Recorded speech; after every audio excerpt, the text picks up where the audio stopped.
Selamat datang di channel saya Serangga Gatal. Jangan lupa di like dan subscribe-nya. Oke, kita mulai. Pria itu mengenakan jubah dan wajahnya kurus. Lawan terakhir dari menara ke-9 adalah Xiao Jian ketiga. Namun, tidak seperti saat menara dewa ke-6, Xiao Jian saat ini hanyalah aturan dan ketertiban, tanpa kebijaksanaan dan vitalitas. Saya tidak menyangka bahwa orang ini, pada tingkat alam penciptaan, juga secara unik dihormati oleh peradaban di masa lalu. Su Yi terkejut. Namun, inilah yang dia inginkan. Karena level terakhir ini, ujiannya adalah basis kultivasi. Akan ada konfrontasi lain antara dia dan Xiao Jian. Dentang. Xiao Jian mengangkat tangannya dan mengayunkannya, pedang dao mengembun di telapak tangannya, dan kemudian melangkah keluar dan mengayunkan pedang untuk membunuh. Ilmu pedangnya masih sesederhana itu, dan dia tahu esensi dari jalan menuju kesederhanaan, tetapi kekuatan yang terkandung dalam energi pedang itu menakutkan sampai-sampai tak terbayangkan. Su Yi tidak berani mengabaikan, dan menembak langsung. Ledakan. Lautan kekacauan di tubuhnya mendidih, dan api zaman berubah menjadi cahaya dan hujan, membuat Taoismenya mencapai puncaknya dalam sekejap. Dan ketika tembakan diambil, di antara pedang, aura kacau terjadi, dan momentumnya seperti kilatan cahaya, dan seketika itu juga Xiao Jian bertarung dengan sengit. Untuk sementara waktu, lautan awan yang kacau ini terganggu, dan ada ki pedang yang menyilaukan dan menakutkan di mana-mana. Setelah melangkah ke alam para dewa, perbedaan terbesar adalah bahwa semua Taoisme dalam satu tubuh telah diubah menjadi kekuatan ilahi. Dan hukum Dao yang dikuasai dalam satu tubuh semuanya diringkas menjadi hukum Dao ilahi. Ini adalah perbedaan kualitatif. Alasan mengapa para dewa dapat mengesampingkan Taijiu terletak pada kekuatan ilahi dan hukum jalan ilahi. Ledakan. Energi pedang seperti gelombang, seperti 9 galaksi surga, seperti badai di dunia yang kacau, setiap kali Su Yi menembak, ada pedang yang menyebarkan segala macam metode. Bertentangan dengan dia, ilmu pedang Xiao Jian tampaknya mematahkan semua metode dengan satu pedang. Tidak bisa membicarakan mana yang lebih baik atau lebih buruk. Semuanya tergantung pada seberapa kuat basis kultivasi mereka sendiri dan pencapaian Dao.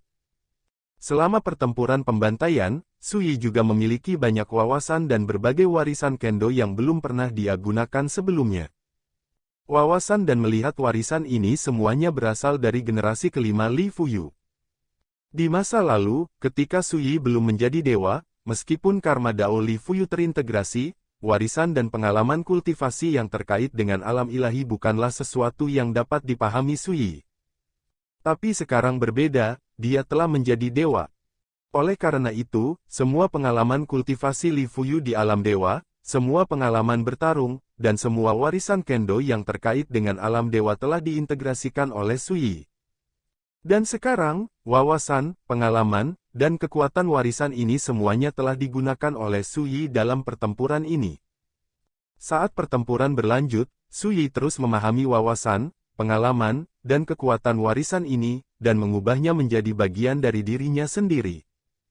Dalam keadaan seperti itu, kekuatan tempurnya dalam pertarungan juga semakin kuat.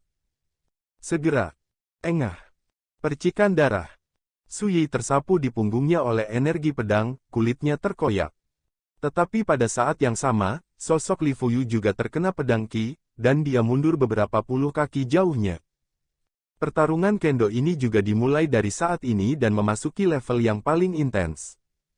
Setelah 10 film, tubuh Su Yi berlumuran darah, dan dia terluka parah. Ada juga banyak tanda pedang bersilangan pada sosok Xiao Jian. Terlalu kejam. Rao adalah bahwa Su Yi telah memulai jalan Taoisme ilahi yang belum pernah terlihat selama berabad-abad. Namun, menghadapi orang yang kuat di alam ciptaan seperti Xiao Jian, dia masih berada di bawah tekanan dan penindasan yang besar. Setelah 30 film, ledakan. Pedang dengan aura yang mengesankan, menembus perlawanan Xiao Jian seperti kekuatan penghancur, menembus tubuhnya. Tapi hampir pada saat yang sama, pedang Xiao Jian juga menjatuhkan Su Yi. Darah tumpah seperti air terjun. Kamu kalah. Su Yi menyeka darah dari sudut bibirnya dan tertawa, alisnya penuh kesombongan. Di kejauhan, Tubuh Xiao Jian yang rusak hancur berkeping-keping, berubah menjadi hujan cahaya. Ya, Xiao Jian kalah. Berbeda dari pertempuran di puncak menara Dewa ke-6, Xiao Jian, yang memiliki kekuatan tempur terkuat di alam tertinggi, membunuh Su Yi dan berbaring di tanah. Tubuh, jiwa, dan basis budidaya Dao semuanya diambang. Keruntuhan, tidak ada kekuatan sama sekali. Dan sekarang, Xiao Jian, yang bisa disebut sebagai yang terkuat di alam ciptaan, dikalahkan oleh Su Yi dalam pertarungan 1 lawan 1. Bahkan jika itu adalah kemenangan yang tragis, Su Yi sangat gembira. Xiao Jian dari alam ciptaan mungkin dapat dihormati di peradaban di masa lalu, tetapi dia ditakdirkan untuk tidak dapat membunuh para dewa dari alam abadi hanya dengan caranya sendiri. Kecuali, dia menggunakan kekuatan eksternal. Su Yi diam-diam berkata. Dia duduk bersila, diam-diam merenungkan detail pertempuran. Dalam hal kekuatan tempur, Xiao Jian di alam keberuntungan hampir setara dengan kekuatan tempur Li Fuyu di alam keberuntungan.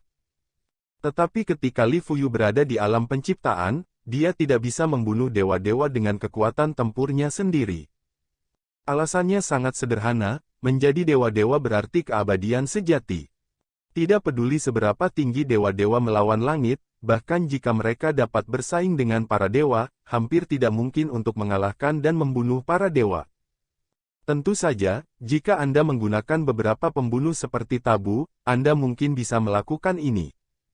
Li Fuyu pernah melakukan ini, ketika dia berada di alam ciptaan, dia menggunakan kekuatan pedang Feng Ming dan Jiu Yujian untuk membunuh Tuan Dewa Yilian, yang selamat dari bencana. Su Yi yakin bahwa Xiao Jian pada tingkat penciptaan pasti juga membunuh dewa-dewa, tetapi dia pasti menggunakan kekuatan eksternal. Karena hanya hukum dan kekuatan Dao yang dikuasai oleh alam penciptaan yang tidak dapat melenyapkan keabadian. Keabadian berarti keabadian. Jika keabadian tidak dapat dihancurkan, bagaimana Anda bisa saling membunuh? Namun, saya hanya pada tahap awal dari alam penciptaan, dan jalan Dao ilahi benar-benar berbeda dari yang lain.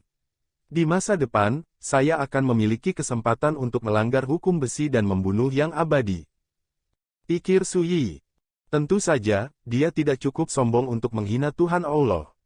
Di ranah dewa-dewa, Anda harus melalui 9 bencana besar pemurnian Dao, sehingga dibagi menjadi 9 level. Tujuan Su Yi saat ini hanya pada peran level 1 dewa penyempurnaan. Saya tidak tahu apakah ada lawan seperti itu di domain dewa kuno ini. Su Yi diam-diam berkata, dari 7 yang mulia surgawi yang mendominasi alam dewa kuno, yang terlemah telah bertahan 6 kali dari kesengsaraan penyempurnaan Dao dan merupakan penguasa dewa 6 penyempurnaan. Dan guru ilahi Ming Zhou yang terkuat adalah guru ilahi Jiu Lian. Bahkan jika Su Yi telah menjadi dewa, dia tidak dalam posisi untuk bergulat dengan 7 yang mulia surgawi ini. Dentang. Sebuah bel berbunyi. Pada saat ini, menara dewa ke-9 meraung ke atas dan ke bawah, dan cahaya ilahi memenuhi udara. Melihat ini, semua orang yang menunggu di luar tampak lega, dan hati mereka akhirnya tenang. Kemenangan lain. Sekali lagi buat rekor baru. Rekor 9 menara di hari uji coba dipecahkan oleh Su Yi sendirian pada hari ini. Ini benar-benar keajaiban yang tak tertandingi. Pada saat ini, tidak hanya menara ke-9 yang menderu, tetapi di seluruh percobaan, setiap menara beresonansi, dan cahaya dan hujan turun. Pada akhirnya, bel berbunyi di seluruh alam dewa kuno, seolah mengumumkan legenda yang belum pernah terjadi sebelumnya, yang lahir. Dunia terguncang, dan langit penuh dengan mendidih. Sejak hari ketika persidangan Tianghuan muncul di jalan para dewa kuno, sampai sekarang dalam tahun-tahun yang panjang, tidak ada yang bisa mencapai langkah ini. Langit abadi yang mulia Ming tampak rumit. Kalau begitu Su Yi memang terlalu menakutkan. Dia benar-benar selundupan dan tidak bisa diukur dengan akal sehat. Wajah Zidian Tianzun sangat muram, dan inilah tepatnya yang tidak ku mengerti, mengapa? Keberadaan para leluhur dan dewa kuno yang menakutkan itu tidak mengizinkan kita melakukan apapun padanya lagi. Kata-kata ini membuat yang mulia surgawi lainnya merasa tidak mau. Su Yi, sendirian, menerobos 9 cobaan besar berturut-turut, menciptakan 9 rekor baru berturut-turut, dan bahkan menjadi dewa dalam terobosan, yang menyebabkan bencana tabu yang mengejutkan dunia. Bukankah lawan seperti itu harus dilenyapkan secepat mungkin? Belum lagi, Su Yi masih reinkarnasi pendekar pedang itu. Pelakunya yang menekan leluhur kuno itu. Ranfeng Tianzun berkata dengan sungguh-sungguh, tuanku berkata bahwa siapapun yang berani melanggar perintah akan mati, termasuk tuanku, yang tidak berani bertindak gegabah. Semua orang terkejut dan wajah mereka berubah. Penguasa Ranfeng Tianzun adalah Yuling Daojun, dewa leluhur kuno yang misterius. Bahkan dia tidak berani melanggar perintah ini, tetapi orang bisa membayangkan betapa menakutkannya keberadaan yang memberi perintah. Juga pada saat inilah semua yang mulia surgawi benar-benar memadamkan niat mereka untuk melakukan apapun pada Su Yi. Keruntuhan abisal. Xiao Jian duduk di kursi di depan peti mati perunggu, matanya sedikit aneh. Dia mendengar bel itu juga. Faktanya, bukan hanya dia, tetapi makhluk mengerikan yang ditekan dalam kegelapan reruntuhan mendengarnya. Tetapi pada saat ini, tidak ada yang berani mengatakan apapun, apalagi berurusan dengan Su Yi. Karena mereka semua telah mengetahui bahwa sebelumnya, Long Shu Tao bertindak tanpa izin dan benar-benar dibunuh oleh Xiao Jian. Pada saat ini, siapa yang berani mengatakan sesuatu? Begitu saya menjadi dewa yang lebih rendah di alam penciptaan, saya mengalahkan saya di puncak periode alam penciptaan. Jalan Dao ilahi ini, yang berbeda di dunia, benar-benar luar biasa. Xiao Jian berpikir, tidak ada kecelakaan, dia akan memiliki kesempatan untuk melanggar hukum besi keabadian dan membunuh dewa-dewa. Pada saat ini, hati Xiao Jian juga memiliki rasa urgensi yang tak dapat dijelaskan. Dia mengerutkan kening. Memang benar bahwa Su Yi saat ini masih terlalu berbeda darinya. Tapi potensi Su Yi, dan jalan ilahi yang dia cari, membuatnya merasakan garis tekanan pertama. Bagaimanapun, dia baru saja menjadi dewa, dan dia memiliki kemampuan untuk mengalahkan dewa atas terkuat di masa lalu, potensi seperti itu terlalu menakutkan. Namun, bukankah itu yang aku harapkan? Xiao Jian dengan ringan menggosok ujung jarinya dan berbisik di dalam hatinya, hanya 30 tahun, belum terlambat, ketika dia kalah, semuanya akan digantikan olehku. Puncak Menara ke-9. Ketika bel berbunyi, cahaya Dao yang tidak jelas turun dari langit, dan ketika muncul di depan Su Yi, itu berubah menjadi sarung. Sarungnya hanya sekitar 1 kaki panjangnya, dan permukaannya berbintik-bintik karat dan patina, dan hampir membusuk. Selain terlihat sangat kuno, sarungnya sepertinya tidak memiliki sesuatu yang istimewa. Menatap sarungnya sejenak, Su Yi hampir meragukan apakah menara Dewa ke-9 membuat kesalahan, mengapa dia memberi dirinya barang sampah seperti itu. Sarungnya, yang panjangnya kira-kira 1 kaki, masih busuk dan berbintik-bintik karat, dan tidak memiliki spiritualitas sama sekali, tidak ada yang akan melihat kedua benda ini ketika dilemparkan ke tanah. Namun, sebagai kesempatan terbesar di hari ke-9, semakin tidak mencolok sarungnya, semakin membangkitkan rasa ingin tahu Su Yi. Sarung ini apa asalnya? Dia mengangkat tangannya untuk mengambil sarungnya. Sarungnya dimulai dengan sangat ringan.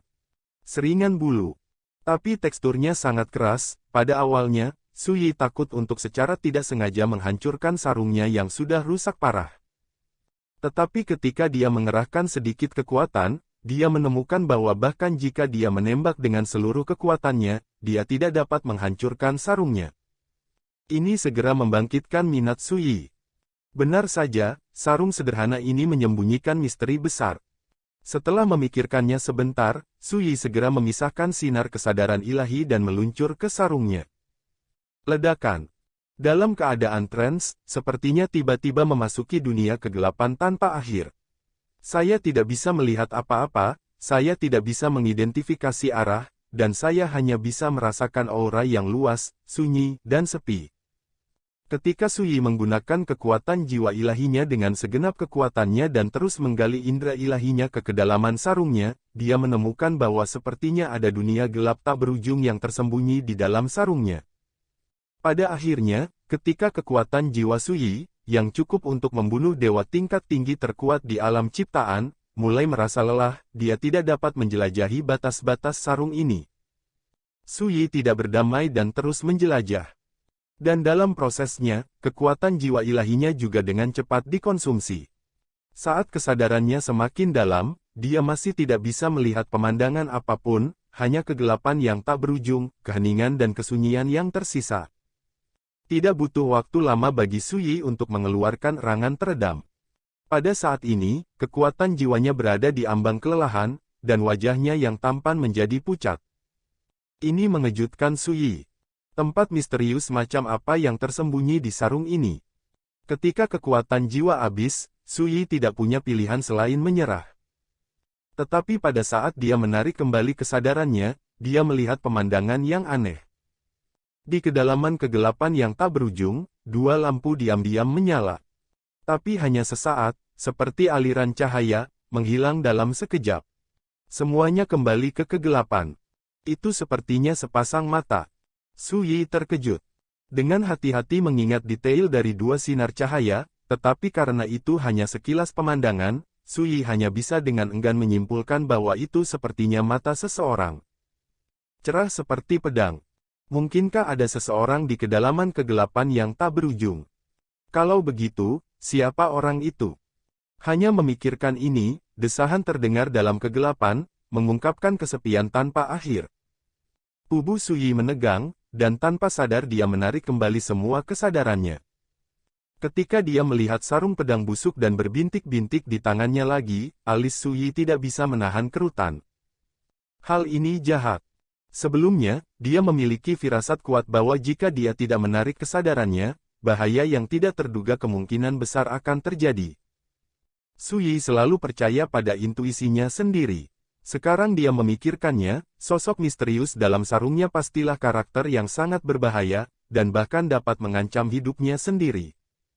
Aneh, mengapa kamu membiarkan dirimu mendapatkan sarung jahat seperti itu setelah melewati menara ke-9? Ini harus ditinggalkan olehku di kehidupan pertamaku. Setelah aku meninggalkan jalan para dewa kuno, aku mungkin bisa menemukan beberapa petunjuk dari Hebo. Su Yi menyingkirkan sarungnya. Kemudian, dia duduk bersila dan mulai memulihkan kekuatan jiwanya. Seiring berjalannya waktu, dunia luar telah lama bergejolak, dan dunia sensasional. Di seluruh wilayah Dewa Kuno, berita bahwa Su Yi melewati 9 cobaan dan memecahkan rekor yang belum pernah terjadi sebelumnya menyebar kemana-mana. Keluarga Qin kuno. Ini sudah berakhir. Setelah orang itu menjadi dewa, dia masih bisa melewati menara Dewa ke-8 dan ke-9, yang cukup untuk membuktikan bahwa kekuatan tempurnya cukup untuk menekan semua dewa ciptaan di zaman kuno dan modern. Ini adalah bagaimana melakukannya. Tokoh-tokoh besar dari keluarga Qin kuno semua berkumpul bersama pada saat ini, ekspresi mereka suram dan khawatir. Mereka pernah berseteru dengan Su Yi. Apakah itu Qin Wenxiao, imam kepala kedua dari kota inisiasi yang mati di tangan Su Yi, atau keluarga Qin yang mati di bawah tangan Su Yi? Mereka semua berasal dari klan mereka. Ketika Su Yi memasuki Gunung Tianjin di wilayah Dewa Kuno, klan Qin kuno mereka juga mengirim para ahli untuk pergi ke sana. Apa yang kamu takutkan? Dia Su Yi sendirian, beraninya dia memasuki klan kita. Seorang pria parubaya dengan rambut abu-abu panjang berkata tanpa ekspresi. Qin Wenzu, dewa keberuntungan tingkat tinggi dari keluarga Qin kuno. Orang inilah yang memerintahkan tuannya untuk pergi ke Dewa Transformasi Xinghai untuk berurusan dengan Su Yi sebelumnya. Ya, keluarga Qin kuno kami selalu dilindungi oleh Huo Yuan Tianzun. Jika Su Yi berani melakukan pembunuhan, kami dapat meminta bantuan Huo Yuan Tianzun. Semua orang mengobrol dan mendiskusikan tindakan pencegahan. Patriark Qin Mingfeng, yang telah duduk di kursi tengah, sangat diam, tidak mengucapkan sepatah kata pun. Patriark, apa pendapatmu tentang ini? Qin Wenzu bertanya, dan semua orang memandang Patriark Qin Mingfeng. Qin Mingfeng, yang telah lama terdiam, mengangkat kepalanya, memandang Qin Wenzu, dan berkata, apakah stick drum dari genderang ketidakadilan ada di tanganmu? Tepat, Qin Wenzu mengangguk. Mudah ditangani, belum terlambat untuk menebusnya. Qin Mingfeng berbisik. Patriark, jika maksudmu, biarkan aku menyerahkan stick drum sebagai imbalan atas pengampunan Su Yi dan menyelesaikan keluhan ini. Qin Wenzu mengerutkan kening dan berkata, bukankah ini menunjukkan bahwa keluarga Qin kita terlalu tidak kompeten? Ketika menyebar, bagaimana kekuatan utama di Dewa Kuno memperlakukan kita? Pernyataan itu menggemakan banyak orang. Kekuatan Sui memang merepotkan, tetapi tidak ada yang berpikir bahwa Sui sendiri yang dapat mengancam keluarga Qin kuno mereka. Patriark Qin Mingfeng menggelengkan kepalanya dan berkata, itu tidak cukup. Tidak mungkin menyelesaikan keluhan ini tanpa membayar darah. Semua orang tercengang. Apa yang dimaksud dengan patriark? Itu hanya Sui, mengapa begitu? Pada saat ini, Qin Mingfeng tiba-tiba bangkit, menatap Qin Wenzu, dan menghela nafas. Penatua ketiga, Anda seharusnya tidak tega menyaksikan keluarga Qin kuno kami mengalami kecelakaan, kan? Tentu saja, Qin Wenzu berkata dengan sungguh-sungguh, namun, apa maksud sang patriark dengan mengatakan ini? Qin Mingfeng berkata dengan serius, aku akan menggunakan kepalamu untuk melindungi kehidupan seluruh klan. Wajah Qin Wenzu tiba-tiba berubah. Engah. Cahaya dingin tiba-tiba muncul, dan sebelum Qin Wenzu bisa bereaksi, dia memenggal kepalanya. Qin Mingfeng mengangkat tangannya dan meraihnya, dan kepala berdarah Qin Wenzu jatuh ke telapak tangannya. Penonton terdiam, semua orang ketakutan dan tidak bisa mempercayainya. Tidak ada yang menyangka bahwa patriark akan bertindak begitu kejam dan memenggal kepala tetua ketiga dalam sekejap. Qin Mingfeng melirik semua orang yang hadir dan berkata dengan sedih, ketidakadilan memiliki kepalanya, hutang memiliki pemiliknya, tetua ketiga pernah membuat kesalahan yang tak termaafkan, dan sekarang, dia mengorbankan kepalanya untuk membantu seluruh keluarga kami menyelesaikan krisis. Tempat itu mati, kematian yang terhormat. Semua orang saling memandang dengan cemas. Apakah ini pengorbanan? Itu jelas dipilih oleh patriark sendiri. Tapi tidak ada yang berani berbicara. Setelah krisis klan diselesaikan, saya akan mengadakan pemakaman yang mulia untuk tetua ketiga, dan membiarkan semua orang di klan memberi penghormatan kepadanya. Qin Mingfeng menarik napas dalam-dalam dan berkata, namun, sebelum itu, masih ada beberapa hal yang perlu dilakukan. Lewati perintahku untuk mengeksekusi semua orang di klan yang terkait dengan tetua ketiga. Kerumunan itu ngeri. Membunuh tetua ketiga tidak cukup. Qin Mingfeng menghela nafas sebelumnya, saya telah meminta bantuan Huo Yuan Tianzun, dan Tianzun hanya menjawab saya dengan satu kalimat, meminta lebih banyak berkah. Setiap orang. Sekarang, haruskah kamu tahu seberapa serius situasinya? Qin Mingfeng tampak rumit, bahkan Tianzun tidak berani campur tangan. Di Dewa Kuno, siapa lagi yang bisa bersaing dengan Sui? Di aula, menjadi semakin sunyi. Hanya darah di kepala Qin Wenzu yang jatuh ke tanah dengan warna yang menyilaukan. Malam itu, Sui ada di sini. Yang terlihat adalah kepala yang tertata rapi.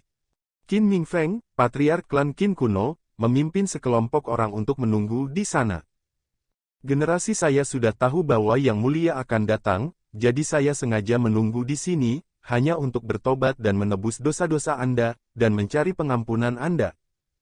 Qin Mingfeng membungkuk dan memegang kotak batu giok di tangannya, di antara mereka, adalah stik drum dari genderang ketidakadilan, dan semua pendosa yang telah menyinggung yang mulia sebelumnya telah dihukum mati, dan semua kepala mereka ditampilkan di sini. Saat suaranya terdengar, semua anggota keluarga Qin kuno membungkuk dan memberi hormat serempak, kepala mereka tertunduk kagum. Dalam adegan itu, jika Anda membiarkan pembudidaya Dewa Kuno, saya khawatir Anda akan terkejut. Bagaimanapun, klan Qin dari klan kuno juga merupakan kekuatan teratas di domain Dewa Kuno. Tapi sekarang, sebelum Sui datang ke pintu, dia sudah melunak terlebih dahulu. Sui melirik penonton dan tidak bisa menahan diri untuk tidak mengangkat alisnya. Dia datang ke sini, satu adalah untuk mengambil stik drum dari drum, dan yang lainnya adalah dia benar-benar bermaksud mengambil kesempatan ini untuk membersihkan keluarga Qin kuno. Saya tidak pernah berpikir bahwa pihak lain akan mengakuinya secara langsung. Dan dia juga menawarkan stik drumnya atas inisiatifnya sendiri, dan bahkan orang-orang klan yang telah menyinggung dia ditangani sendiri. Pada akhirnya, Sui mengambil kotak giok dengan stik drum yang disegel dan berbalik. Berbicara tidak berguna. Tidak perlu mengatakan apa-apa sama sekali. Terkadang, Tidak berbicara adalah sebuah sikap. Sampai Su Yi pergi, Qin Mingfeng dan seluruh keluarga Qin tidak bisa menahan nafas lega, merasa seperti mereka dipisahkan oleh kehidupan. Plakat di belakang beberapa pria besar basah oleh keringat dingin. Jika Su Yi telah berjuang mati-matian sebelumnya, seluruh keluarga Qin kuno tidak akan cukup untuk membunuh. Untuk periode waktu berikutnya, Su Yi seperti pengembara di dunia, berjalan di sekitar para dewa kuno dan berkeliling dunia. Alam dewa kuno sangat luas, dan ada pembangkit tenaga listrik yang telah menghilang dari peradaban di masa lalu. Peradaban era yang berbeda melahirkan sistem kultivasi yang berbeda, tatanan era dan hukum yang berbeda, yang semuanya sangat cemerlang dan cemerlang di masa lalu. Semua ini membuat Su Yi sering membuka mata, dan memiliki banyak pemikiran tentang Dao. Era berubah, dunia naik turun, bahkan jika sistem kultivasinya berbeda, tetapi semua cara mencari jalan, tetapi pada akhirnya tujuan yang sama. Mereka semua mencari alam yang lebih tinggi dan lebih kuat. Pada malam ini, bulan baru menggantung tinggi di langit. Su Yi sedang duduk sendirian di tepi danau besar, memegang tongkat bambu di satu tangan, dan sedang memancing. Tiba-tiba, dia merasakan perasaan di hatinya, dan menyadari bahwa periode 1 tahun telah tiba, dan sudah waktunya untuk meninggalkan jalan para dewa kuno. Melihat kembali pengalamannya di jalan dewa kuno selama setahun terakhir, Su Yi tidak bisa menahan perasaan naik turun dengan emosi. Saat itu, pancing sedang menganggur di malam hari, dan bulan baru naik turun. Ribuan mil air dan langit. Namun, meskipun pemandangan indah Liang Chen bagus, pada akhirnya tidak sama. Sudah waktunya untuk pergi. Sekian dulu dari Mimin. Terima kasih.